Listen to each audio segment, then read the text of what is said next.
di jiital ci nuyoo bi suñu gan gu tedd gi di soxna Maymuna sous-préfet Médina Dakhar waaye nag ñu ziyaare itam suñu alaaji bii nga xam ne moo jógee Baytullaahil Haraam comme ni ko Souleymane Tounkara waxee léegi te mu joxe ñaan lu am solo la kon ñu ngi ñaan kaala gi yàlla na ràpp nga ràppal ko CDD bi yëpp yàlla na leen yàlla yóbbu màkk ci barke Yonent bi alayhi salaatu wa salaam. ma indi itam njéggalu le curé de la paroisse démb dafa ma woo vers 3h30 nee na ma bëggoon na teew mais dafa am empêchement dafa nekk fële ca ñaniñ jéem na fexe pour fekkee si bis bi waaye yàlla dogalu ko yóbbante na ma ay ngërmande ak sant ci soxna Maymuna nee na gërëm na la sant na administration bi nee na lépp loo ko taxawu ak lépp loo taxawu paroisse Koungheul nee na mu ngi la ciy sant mu ngi la ciy gërëm nee na bu sañoon bis bi ni mu demee woon Médina Dakhar noonu lay fekkee bis bi bokk ko ak yow mais dogal empêchement ci wàllu liggéeyam moo ko tënk moo tax mënu ko fekkee li ñuy wax rek kilifa diine yi mooy ñu xam ne pouvoir spirituel ak pouvoir temporaire yàllaa leen boole te du leen tàqale bu mukk nguur ak aada mënuñ fa ñàkk a nekk nguur ak buur ak sëriñ mënuñ fa ñàkk a nekk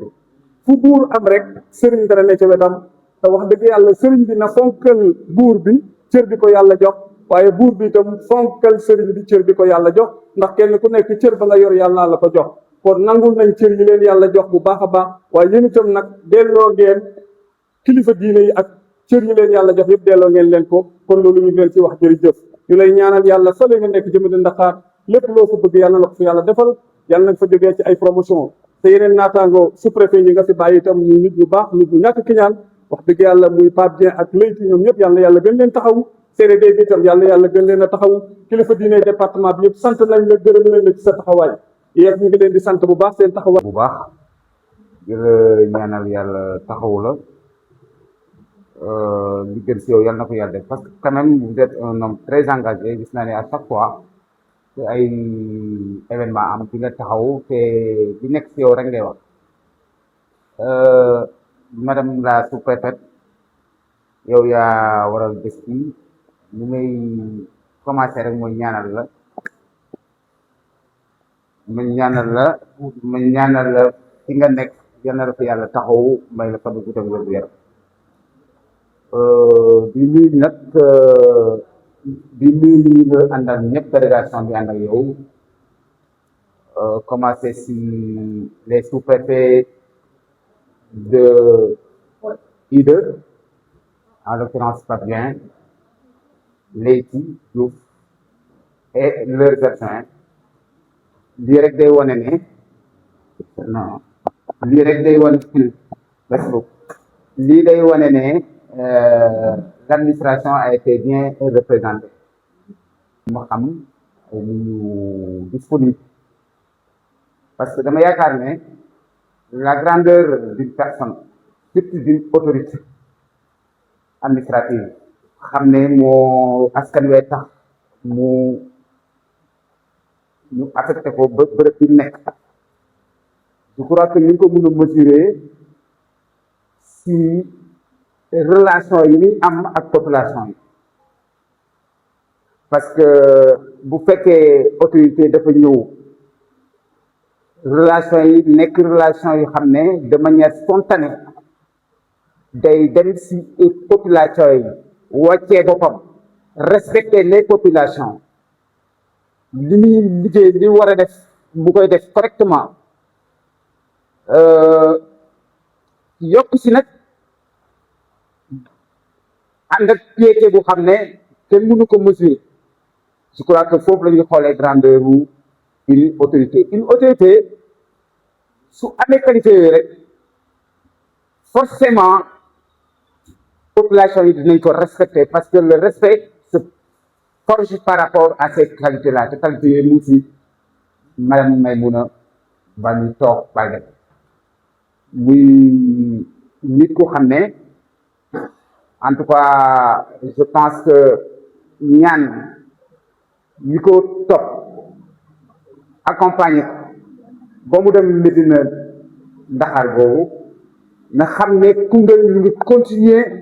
di ko ñaanal même si fu nekkul regret nit ñi am aujourd'hui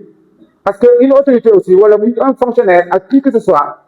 mun nga am promotion te fi nga jógee doo am si ñoom benn ngërëmante nit mun nga am promotion dem population yi nañ la ñaanal de certes mais seen xel dañuy wax ne kii demoon moom moo gën nit autorité mun na bañ a am promotion sax jógee fu xam ne population bi dañ koy regretter parce que orienté leen la fi nekkee woon éduqué leen la fi nekkee woon parce que une autorité aussi éducatrice la c'est l'éducation ñu ngi wax jàngalekat rek non mais autorités yi xam ne population bi yëpp tax ñu nekk ñoom liñ fi nekkee mooy orienté ñu taxawaay boo xam ne suñ leen gisee li ñu wax dinañ ko def te duñ ko jët te qualité yi muy si madame Maïmouna Baldé et ça c'est important donc respect na xam ne nit ñi respecté nañ ko fii nit ñi bëgg nañ ko nit ñaa ngi koy ñaanal yàlla may ko fan gu dëgg gu yaram et elle est très compétente moi je vais vous raconter une anecdote et je pense que monsieur Ndao inspecteur Ndao est ici présent mun na moo seede keroog bi muy jël service di dem Mérina Dakhar à pareille heure la continuer di joxe ay instructions par rapport au conseil communal de la jeunesse parce que moo ko doon coacher imaginez bu koy coacher su ko neexoon duñ ko affecté keroog la si pare mais ba keroog bi muy jógee fii di dem en cours de route xam ne pare na pour moom jëlagul service fële kon ba léegi mu ngi fii mais dafa continuer di jox ay instructions inspecteur Ndao di continuer di jox ay instructions le comité restreint chargé de gérer le conseil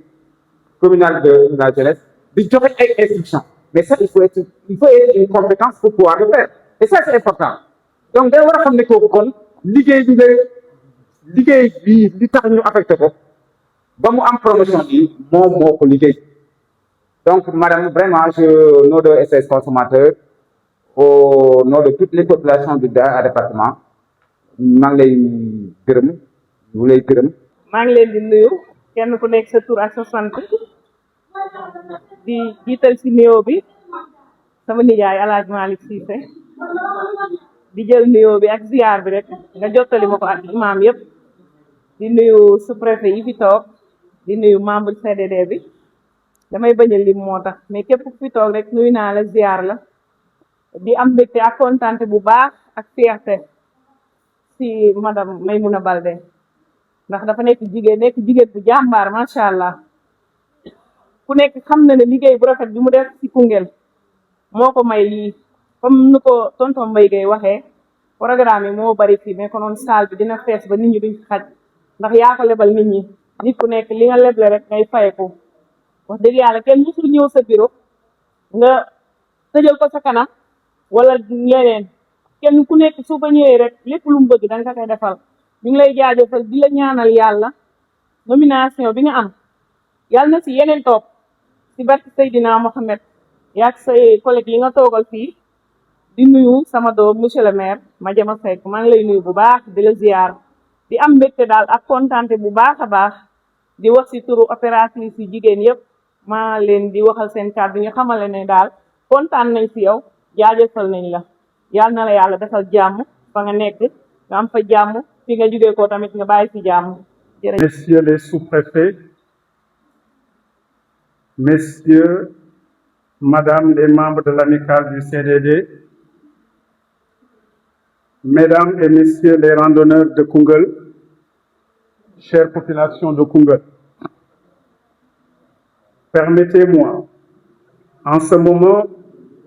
solennel et au nom du club des randonneurs, de placer ces quelques mots à l'endroit d'une personne que nous appelions affectueusement Madame Sokhna Maïmouna Rassoul Baldé. Madame, vous nous quittez administrativement, mais vous demeurez à jamais l'une des pionnières de notre aventure sportive. Sous votre impulsion est né le club des randonneurs de Koungheul, un espace où les pas se sont transformés en liens fraternels, où l'effort est devenu solidarité et où la randonnée a pris les couleurs de l'unité et du vivre ensemble. Vous nous avez appris que marcher ensemble, c'est avancer ensemble. À travers chaque chantier parcouru, vous avez semé les graines de la cohésion sociale, de la santé et de la citoyenneté active. Aujourd'hui, d'autres horizons vous appellent, mais votre empreinte restera gravée sur les pistes de Koungheul et dans le cœur de chaque randonneur. Chaque lever de soleil qui accompagnera nos marches nous rappellera votre engagement, votre simplicité, votre foi dans la force du collectif. Recevez la profonde gratitude du Club des randonneurs de Koungheul. Que les chemins de votre nouvelle mission soient aussi féconds et lumineux que ceux que vous avez tracés parmi nous. Bon vent, madame. Madame la sous-préfète, bon vent. Et merci pour cette belle leçon de leadership, d'humanité et de fraternité. Que Dieu veille sur vous et sur votre famille. Amin. Merci. ñoo ngi leen di nuyu di jottali suñu nuyu également ñi nga xam ne ñoo fi teewal les autorités locales maanaam la présidente du conseil départemental ak également le président de l'association des maires du Sénégal de l'association des maires du département de Koungheul ñoo ngi nuyu également ñaan la yàlla naka yàlla nangu tamit di nuyu également le président de l'amicale du CDD di ko wax mu jottali sunu nuyoo chef de service yi nga xam ne ñu ngi fi teew ak mbooloo yi nga xam ne ñu ngi ñëw tey bés bu am solo bii ñun nag suñuy kàddu du gudd kàddu félicitation la d'abord suñuy félicitation ñu ngi koy adressé d'abord à l'amicale du CDD pour geste bu rafet bi nga xam ne def nañ ko jagleel ko madame le sous-préfet Maïmouna Baldé. Monsieur le président ñoo ngi lay jottali suñuy félicitation di les remercier également di remercier à travers vous tous les membres de l'amicale du CDD de Koungheul. gis nañ liggéey bu am solo bi nga xam ne yéen a ngi koy def suñu xel dal na macha allah ñoo ngi féliciter également madame le sous-préfet. Je pense que sa nomination bettul kenn tout le monde s'y attendait di ko féliciter pour la confiance bi nga xam ne le chef de l'État daf ko am ci moom ba placer ko dans un département boo xam ne su ma juumulee à travers un article que j'ai lu sur Senweb, c'est une première ñu am une femme comme sous-préfet département bi nga xam ne foofu la nekk. Donc c'est une marque de confiance des autorités étatiques à votre. Et votre capacité à créer des ponts entre les personnes ont contribué à instaurer un climat de confiance et de collaboration qui a facilité le travail de tous les services. Ce climat de confiance, ce n'est pas évident. Dans le commerce des hommes, les premiers contacts sont faits de défiance selon les préjugés qu'on a entendus d'un tel. Il paraîtrait que c'est une femme de fer, mais il verra bien avec moi quand j'y serai. Si ce n'est pas cette défiance, c'est un sentiment de méfiance. Ah, l'idée, c'est une dame et elle est une autorité. Je dois faire beaucoup attention. J'ai même peur à prendre son numéro de téléphone pour sonner. Parce que tout simplement, je me méfie de sa personne. Mais avec Madame Maïmouna Baldé, dès les premiers contacts, c'est un sentiment de confiance qui a été instauré. Et ce sentiment de confiance, c'est grâce à elle, c'est grâce à son attitude. Ce qui fait que nous avions eu à travailler vraiment dans un climat de confiance exceptionnel. En tout cas, nous vous en remercions profondément. Au sein de notre amicale, je veux parler de l'amicale du CDD. Sa contribution a été déterminante. Je le disais souvent, elle fut l'âme du CDD. Vous n'étiez pas seulement une participante aux activités de l'amicale, vous en étiez l'une des chevilles ouvrières. Ce que Dorian Gaye l'a si bien magnifié dans son discours. Par votre constante, vos conseils avisés, votre esprit rassembleur et votre disponibilité, vous avez largement contribué à insuffler une nouvelle dynamique à notre organisation. Vous avez toujours encouragé les initiatives favorisant la solidarité, la cohésion et l'entraide entre les membres. Je me rappelle, malgré mon séjour assez court, elle a eu organisé un yendu auquel tous les membres ont eu à participer. Ce fut un moment d'échange, de partage. Chaque fois que l'amicale avait besoin d'un soutien, d'une orientation ou simplement d'une présence rassurante, vous répondiez présente. Votre implication sincère a renforcé les liens entre les chefs de service et contribué à faire de notre amicale une véritable famille administrative. Madame le sous-préfet, votre promotion n'est nullement le fruit du hasard. Elle est la juste récompense d'un parcours exemplaire, bâti sur le travail, la compétence, le dévouement et l'intégrité. Nous sommes convaincus que les populations de Médina Dakhar, que vous allez désormais servir, découvriront rapidement les immenses qualités qui ont fait de vous une administratrice appréciée et respectée. Nous n'avons aucun doute que vous saurez relever avec brio les défis de vos nouvelles fonctions. Votre intelligence, votre sens des responsabilités, votre proximité avec les populations et votre maîtrise des dossiers constituent des atouts précieux qui vous permettront de réussir pleinement votre mission. En ce jour solennel, les membres de l'amicale du CDD de Koungheul tiennent à vous exprimer leur profonde gratitude pour tout ce que vous avez apporté à notre communauté.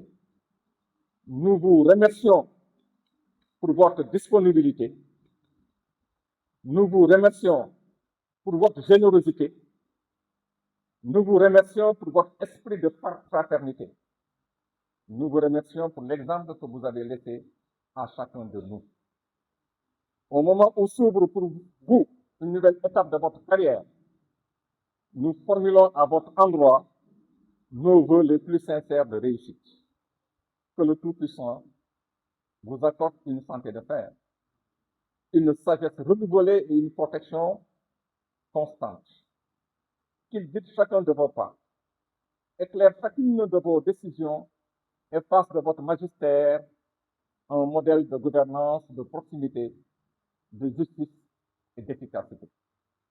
qui vous permettent d'obtenir des résultats à la hauteur de vos ambitions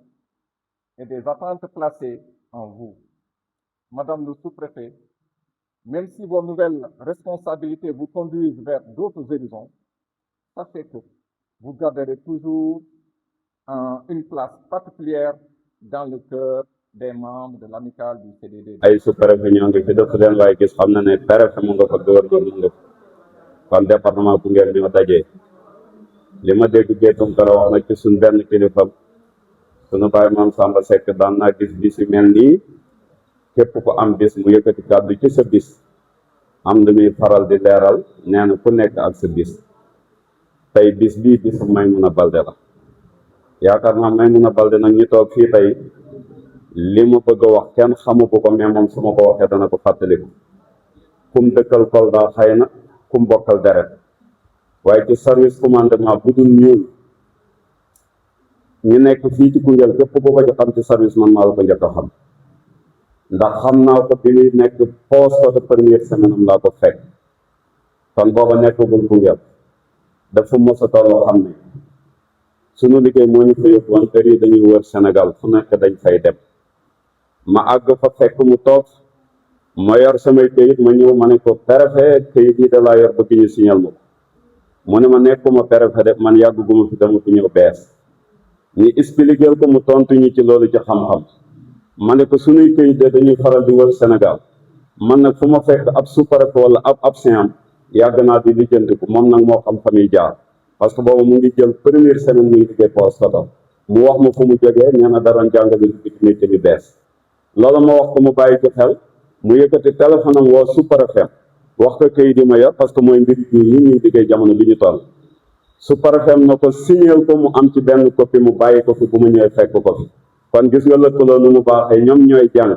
yéenay nekk jàngalekat yéenay dem inaam ngeen koy wax yéenay toog ci place yi di liggéey ñun nag jànguñ sori waaye xool nañ ci yéen ba toujours xam seen naataango ni ñuy liggéey kuñ gis dañuy wecc ak yow xalaat foofu yàlla daa jël amoon photocopier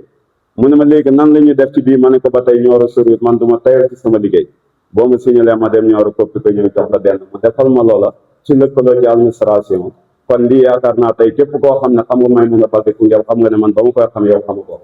ndax poste côté la njëkk a nekkee absent sous-préfet ba mu fa jógee fan la dem Daaru Minam ñun ñu ngi koy siwar xam nañ ko amal at bu ma doon am bagage foofu même ren jii am naa ko ba mu fa jógee fan la ñëw Koungheul ñu far dëkkatee moom Koungheul mu jógee fi dem ba Ndakaaru fan kii ku ñu xam la waaye di ko ñaanali nag lañ ko ñaanaloon man bi ma paree dama ne ko yàlla na nga nekk sous-préfet parce que daf ne ma nekkuma sous-préfet dama doon jàngale ñu nama ma fii par absent sous-préfet ma ne ko yàlla na nga nekk sous-préfet yàlla nag moo xam gémmiñ bu am bar rafet nañ jot nag moom it xam na fi mu jaar ndax yaakaar naa place yi ñu jàngul Sénégal génne la ku ñu loi boo xam ne mën nañ fee toog kon mën nañ rafet njort ne ay woy juróom jànguloo nañ waaye mu ngi jàng na la mu war a def ca ndaw ndax bu jànguloon warul mën a toog place bi dem na jàngale yokk na dara dem na nekk absent sous-préfet ñoo na nekk absent préfet nekk na sous-préfet tey rafet naa njort ñu ngi koy ñaanal yàlla nekk préfet ndax ay atamit yaakaar naa passé bu desoon ay weer ñu ne xaj na ko wala xaj loolu yéen ñu ko gën a xam dara rafet nañ njort mën nañ bëgg ñaanal ko loolu kon yal na yàlla barkeel la ak sa njaboot ak place ba nga nekk am na côté nag am na lu ma seetlu ci keroog ba ñuy demit ñu wax ko bi ñuy toll ngaay mexe ñu sant Diop ak ñu sant Gueye dañ doon jooy ngir ndékk ñu taxaw fa ne nañ ñu jënti loolu bitig bu ñu taxaw may jënd daal la borom bitig bi daal dama enquête na ma yéen fan ngeen jëm ma ne ko ñu ngi jëm ma den Ndakaar lu ngeen di dox mbaa jàmm ma ne ko dafa am ku nekkoon absent préfet Koungheul ñu nommé ko ñu koy gunge mu ne ma kon de ku baax lool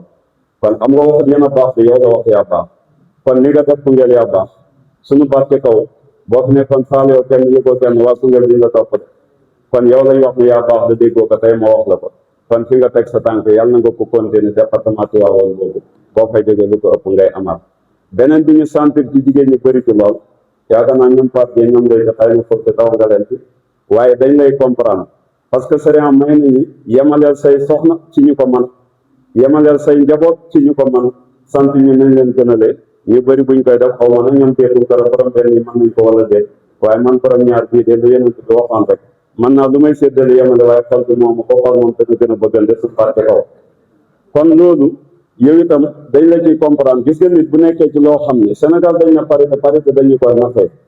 am leen di fàttali nañ jàng Fatiha bu sell lool mu ne déedéet Fatiha selloon na bu yàgg kon nañ ko jàng da bañ ko yàq loolu lañ tuddee bu sell bi yéen imaam yi xam nañ ne yéen a ngi ñaan guddi ak bëccëg diñ leen wax ñaan leen waaye ngeen yokk ñaan ci ñaari mbir ñu ngi nekk ceebéer ñu ñaan nawet dina baax mbënd day ñëw day sonnal état mbënd day sonnal maire day sonnal sous-préfet préfet man am naa ci benn daaw suba ba 7 heures sama sous-préfet gendarme yi sama absent nekkut fa yendu da bañ fa jógee dañuy mujj sax askan bi sonn ak jaaxle xarab leen lañ leen di teg nit mën a liggéey 24 heures kon coono yooyu ñaan mën na lu ne ngeen ñaanal ñi ñu mucc beneen bi ngeen ñaanal ñi ceebéer suñu jëm nawet bi yàlla baaxal ko ndax Sénégal li ëpp mbayee ko yow beneen bi am lu ñuy sentir donte jànguñu tubaab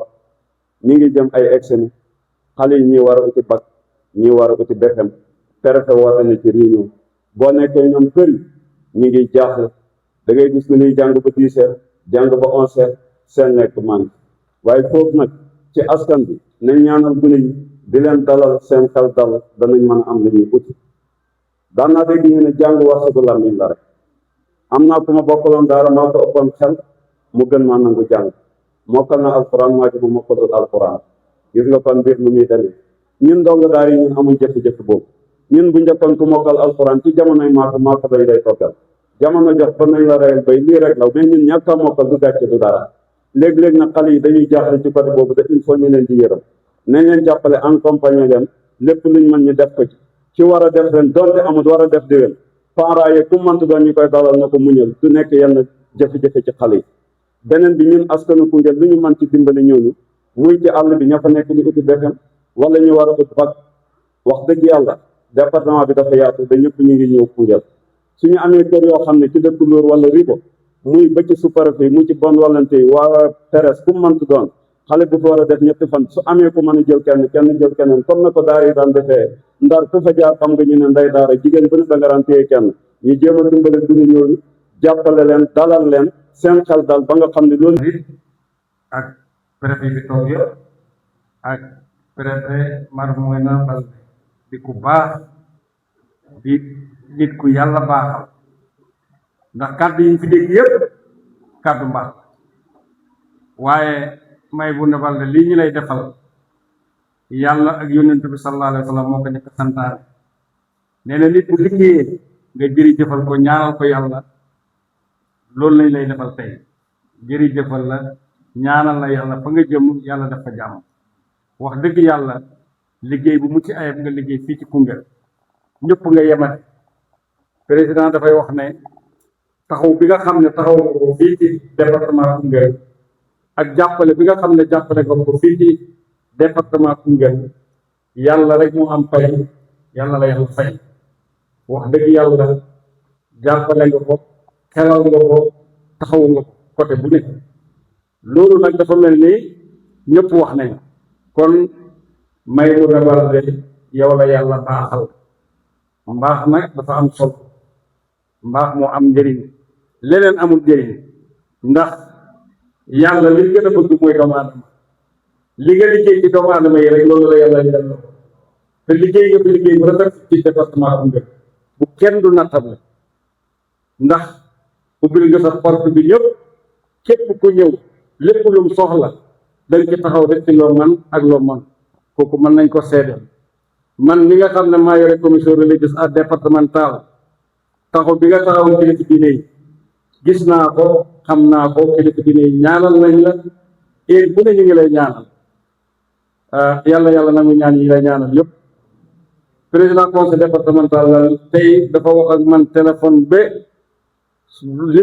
ma doon wax yëpp sax man mënu ma ko wax waaye damay bind rek Marmouna Baldé nit ku baax nga nit ku liggéeykat nga ku am itte nga ku am njëriñ nga soo ko melutoon it duñ la ko wax nit ñi nag am nañ faaye su fekkoon neneen nga mel wala it li fi nit ñi taxawee ak kàddu yi ci wax nii duñ ko def dañuy xam rek ñoom ci waaye lépp luñ fi wax lu ko raw mu ngi ci yow yal na la yàlla taxaw ko yal na la yàlla taxaw yal na la yàlla jàppale département ba da nga jëm muy département bu am solo muy Tivaouane di fu xam ne wax dëgg yàlla am nañ fa yaakaar ak ñaan yal na la fa yàlla taxaw ba nga am fa yeneen i ndombo tàkk yal na fa yàlla def yàlla def la mag mu barkeel ak mon frère sama doomu baay Pape Dieng le sous-préfet de l'arrondissement de Ida Mouride ak mon frère monsieur Diouf ñu ngi leen di nuyu mon frère adjoint sous-préfet bu Ida Mouride tamit ñu ngi koy nuyu di nuyu le représentant du conseil départemental di nuyu képp ku ñu fekk fii ak service déconcentré yu nekk ci département bi yépp di am mbégte lool madame le préfet ñëw fii wuyu si la ci sa bés bi di lay defal hommage te ñi ñaan yàlla bu mu nekk dernier hommage bu ñu lay defal di am mbégte lool nag ci sa taxawaay ak sa liggéey bu rafet bi nga amal ci département bu Koungheul moo tax ñu dagg suñu yitte yépp ñu ne bés bi duñ ko umpale ndax muy guddi muy bëccëg dañ lay woo nga ñuy sotti say xalaat ñi lay woo nga ñuy conseiller ñi lay woo nga ñuy wax jaaral fii defal li waxal li bàyyi li kon tey buñ la affecté nga war a dem Tivaouane ñu dinañ dagg suñu yitte yëpp ñëw ñaanal la yàlla suñu kàddu bi ci bari nag kàddu ñaan lay doon ñaanal la yàlla fi nga jëm mu nekk li gën ci yow yàlla defal la ubbeekaay defal la fan bu gudd ak wér. ci suba xam naa bi ñuy dem yoon bi daf ko bett ci la ma wooyee ne ma ci cérémonie bi ngay def dama bëgg ngeen dem fa toogal ni fa suñu ko xam ne ni ko ngeen waxee dinañ ci ñëw mais fàttali nag wax ci turu jàmm ci turu nit day jafe parce que xam naa su fi toogoon ni mu koy waxee ni muy rafetee man loolu du ma ko mën peut-être dinaa lott naa ci waaye li ma wax nag ci moom ci madame Maïmouna Baldé xam nga bi muy ñëw daanaka dafa mel ni même décret bi la li ko yóbbu moo koy indi yàgguñ fi lool mais temps bi nga xam ne nee na def na koog ñoom def na koog moom su mënoon a annuler décret boobu ñu ngi ñaan dana ko annuler pour nekk moom parce que xam na ne ku koy nar a jëriñ la ku ko mën a apporter réussite la ci liggéeyam te loolu mën nañ ko ci seet gis nañ collaboration bi nga xam ne amoon na te yàggul dara am na léegi SOS consommation wax na ko SOS ci organisation bi nga xam ne def na ko ñuy élire conseil consultatif des jeunes du Sénégal li ci des nag xam naa dana jafe pour ñu wax parce que ñun ak madame Baldé muy mara sama naataange yi ñu toogal suñu sœur loolu waaye ñun ñoo doon moom xam nga nag témoigner sa bopp day jafe waaye dama koy wax ne ko xaw nañu tooñ parce que yëgal na curseur bi lool di ñee ñu doon góorgóorlu topp ci tànkam même suñ ko magee moom lañ ci fekk mu dalal ñu dal bu rafet teete ñu ci côté yëpp xam nga màggatum sous-préfet léeg-léeg day xaw a am ay manquement léeg-léeg di jox la commande nga koy xaw a néewal wala nga koy xaw a doyadal mais mosul ma relance li ñu nekk yëpp gouverneur da koy relancer su ko neexoon mu def ko mais mosul ma relance loolu de manière très diplomatique de manière très amicale grand xam naa da nga demoon sport fàtte nga sa document yi ma la ko effectivement waxee su ko waxee benn yoon ñaari yoon ci laa xam ne kii bu baax lépp li ngeen di wax ci baax ci courtoisie lépp li ngeen di wax ci social gis naa ko ci moom gis naa ci sama arrondissement ci demoon dëkk bi naan daaru wala maire bi heure bu fay mu laaj mu def sa action boo xam man mi nekk ci arrondissement yëgu moom chef de village peut-être moo ko doon yëg di def ay teranga yoo xam ne di ko ko jëmale ci ay doom yoo xam ne maire ba doog am di leen di yar mënuma wax ci moom comme ne damay bañ damay rongoñ tuuru parce que xam naa ne ku baax li ñu defal di ko ñaanal yàlla di ñaan ñi nga xam ne ñu ngi marabu yi fi nekk sëriñ si rek ñaanal leen ñaanal ñi nga xam ne si dañ fi des ndax teg nañu sas boo xam ne sas bu rëy rëy ba keroog bi ñu fiy jógee ñun ñëpp ñu am lu toll ni yaakaaruma ko mais peut-être dinañ dox ci tànkam wax ci dëgg du bëri du gudd parce que dañ naan ci mbooloo soo ñëwee soo yéexee wax ñaar mooy am sànga nopp wala nga dollaat toppat ci li ñuy wax toppat ci nag waxtu baa ngi jot day xaw a doy wax di sant ñëpp di gërëm ñëpp di ñaanal waa Koungheul.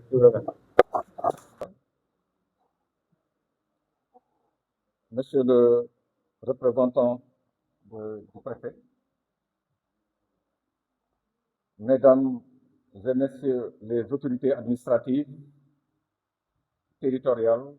religieuses et coutumières, Mesdames et Messieurs les chefs de service, Monsieur le Président d'honneur, doyen Amadou Diop, merci pour le déplacement effectué.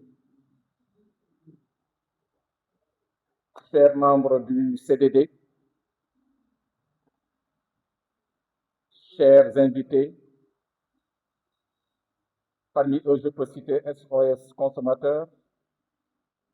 le représentant des opérateurs économiques, le président du club des randonneurs, le réseau des femmes. Mesdames et messieurs, c'est avec une émotion particulière et une immense fierté que je prends la parole aujourd'hui au nom de l'amicale du comité départemental de développement pour rendre hommage à une femme d'exception. Je parle au nom d'eux,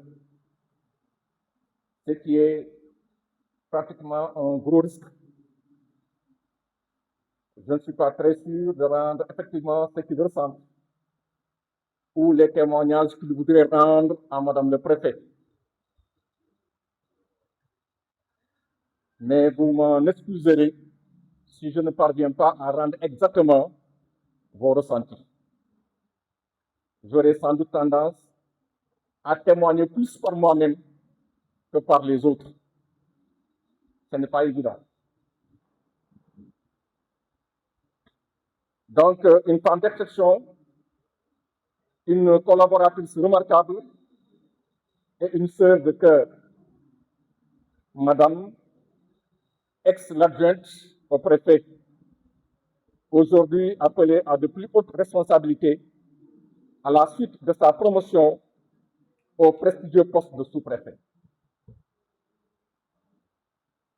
Cette cérémonie est à la fois un moment de joie, parce que, quand même, c'est un moment de joie. Elle consacre le mérite et l'excellence, mais également un moment de nostalgie, car nous voyons partir une personnalité qui a profondément marqué notre administration et notre amicale par son engagement, sa disponibilité et ses qualités humaines. Ceux qui m'ont précédé ici ont fait état de ces qualités. Je ne fais que confirmer. Madame, durant votre séjour parmi nous, vous avez su gagner l'estime, le respect et l'affection de tous. Vous avez incarné avec élégance les valeurs fondamentales du service public, la rigueur, la loyauté, l'équité et le sens élevé de l'État. Mais au-delà de la fonction, c'est surtout la femme qui nous a marqués. Une femme humble, malgré ses responsabilités. Humble. Elle ne s'est pas dit que je suis sous-préfet, je vais rester dans mon bureau, ou adjoint au préfet, je vais rester dans mon bureau, appeler, donner des instructions. Elle a toujours su négocier avec ses administrés. Accessible, on peut l'appeler à tout moment. Si vous ne la joignez pas, elle vous rappelle au besoin. Malgré les exigences de sa charge. Attentive aux préoccupations de chacun et toujours prête à tendre la main à ceux qui en avaient besoin. On n'était pas seul dans nos administrations.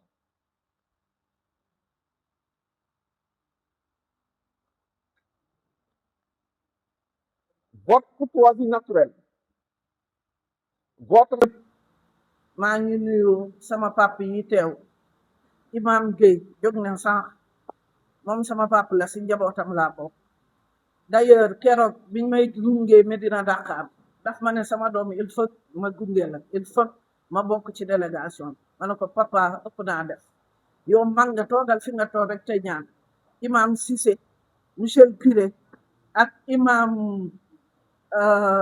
imam si dinañ la représenter dignement donc maa ngi koy nuyuwaat di ko gërëm bu baax a baax di gërëm imam Tambédou di gërëm imam Cissé di gërëm Diop imam Diop ak ñi fi teewal diine yëpp kilifa diine maa ngi leen di nuyu di leen gërëm di leen sargal di leen tàllalaan loxo di leen ñaan dañ ngeen yokkal ñu ñaan yokkal ma ñaan fee ma nekk Medina Dakar ndax yéen ma yàgg ñaanal te xam naa ni seen ñaan borom mi da koy nangu ndax xol bu set bu sell ngeen am envers moi boo leen ma ñaanaleen ngeen ñaanal tamit sama collègue yi ma fi bàyyi ñoom samay frère lañu on formait une même famille à Koungheul ñëpp seede nañ ko ñëpp xam nañ ko ay complice lañ ci lépp te loolu du mës a deñ incha allah rabbi ma nuyu bu baax représentant conseil départemental ko fi teewal muy Sall présidente woo na ma à maintes reprises bëggoon na fi teew man mais xam naa li ko téye de Tunkara wax na ko donc ñu ngi koy remercier di remercier ki ñu fi àndal di remercier le représentant du maire de Koungheul mu ngi toogee fee ci ginnaaw ngeen wax na ko dafa takk ñaareel moo tax mon frère Diakhaté maa ngi lay nuyu de passage di nuyuwaat le président de l'association des maires monsieur Madiama Seck nit ku baax ku disponible pour Koungheul au-delà de Koungheul de tous les fils du Sénégal donc monsieur le maire merci beaucoup di beral nuyoo nag l'amicale du CDD de Koungheul tous les chefs de service qui sont là en leur tête l'IEF qui est là di nuyu le président sortant monsieur Diop keroog bu ma newee day ñëw ma ne ko non Dakar dafa sori yow yokkal ñaan ñi rek mais il a tout fait pour être là donc doyen ñu ngi lay nuyu di la jaajëfal di nuyu tous les chefs de service qui sont là su ma limee damay jug su ma nuyoo président nuyu naa leen yéen ñëpp di nuyu les opérateurs économiques di nuyu SOS consommateur notre doyen top maa ngi lay nuyu di la sargal di ñaan yàlla may la wër may ko ñëpp ñu fi nekk mag ñi di nuyu les chauffeurs de l'administration ils sont là ce sont tous mes partenaires muy chauffeur hôpital yi ñoom ñëpp médecin chaque fois bi ma leen soxla woon ñu bàyyi seen yitte di ñoom daanaka dañ doon yàqam sax moo woo leen di nuyu le chauffeur Ali Gueye du commerce di nuyu le chauffeur du sous-préfet de l'arrondissement de Ida Mouride di nuyu sama beneen chauffeur bopp le chauffeur de l'IEF di nuyu tous les chauffeurs qui sont là di nuyu la presse locale ce sont mes petits frères des frères qui sont là yàgg ma jàppale vraiment di leen nuyu di leen sant di leen gërëm di nuyu sama toggkat bi Yata seen naa la il faut que ma remercier la ci mbooloo mi parce que bi ma ñëwee Koungheul ba jour bi ma fi génnee yaa ma toggal di ma yekkal parfois du ma la jox xaalis te xam naa ni en âme et conscience li nga ma doon yekkal li nga ma doon defaral li ma la jox moom donc maa ngi lay nuyu di la sargal di nuyu sama liggéeykat bi Binta bi ma fi yegsee Koungheul ba bi ma fi quitté moo ma doon liggéey di may menaçal di ma defaral lu nekk ak sama turandoo Binta di nuyu nag waa préfecture di leen remercier bu baax a baax en tête le préfet du département et tout le monde notre doyen est là Lat Camara ak ñëpp ñoom ñëpp ñu ngi fi nuyu naa leen sant naa leen gërëm naa leen di nuyu le chef du protocole monsieur Onger di gérer Yacine bu baax a baax ñu ngi koy nuyu di ko jaajëfal di nuyu Guèye Tunkara moo yoon communication bi di nuyu ñëpp képp ku fi teew waa Koungheul nuyu naa la ak ku fi teewul xam naa waa Koungheul su ma leen toll suñu sañoon dëkk bi yëpp ñëw fi mais comprendre naa leen tey activité